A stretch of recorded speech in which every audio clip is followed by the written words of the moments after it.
Tehreek Insaf मुज़ाकराती committee के इजलास में शरीक न हुई। स्पीकर कौमी असम्बली का मुज़ाकरात के लिए दरवाजे खुले रखने का ऐलान। हुकूमती कमेटी 31 जनवरी तक बरकरार रहेगी। इरफान सिद्दीकी की गुफ्तगू। सेनेट ने भी मुतनाज़ा पैका तरवीमी बिल और डिजिटल नेशन पाकिस्तान बिल की मंजूरी दे दी। PFUJ के तहत मुल्क भर में एहतजाजी मुजाहिरे। और यूनान कश्ती हादसे में मुलव्विस FIA के एहलकारों के खिलाफ एक्शन। 1 इंस्पेक्टर, 2 सब इंस्पेक्टर्स, 2 हेड कांस्टेबल और 8 कांस्टेबल्स को नौकरियों से बर्खास्त कर दिया गया।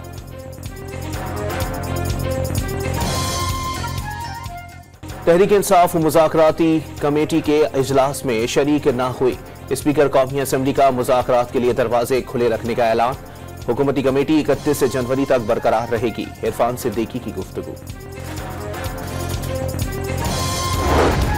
सेनेट ने भी मुतनाज़ा पैका तरवीमी बिल और डिजिटल नेशन पाकिस्तान बिल की मंजूरी दे दी।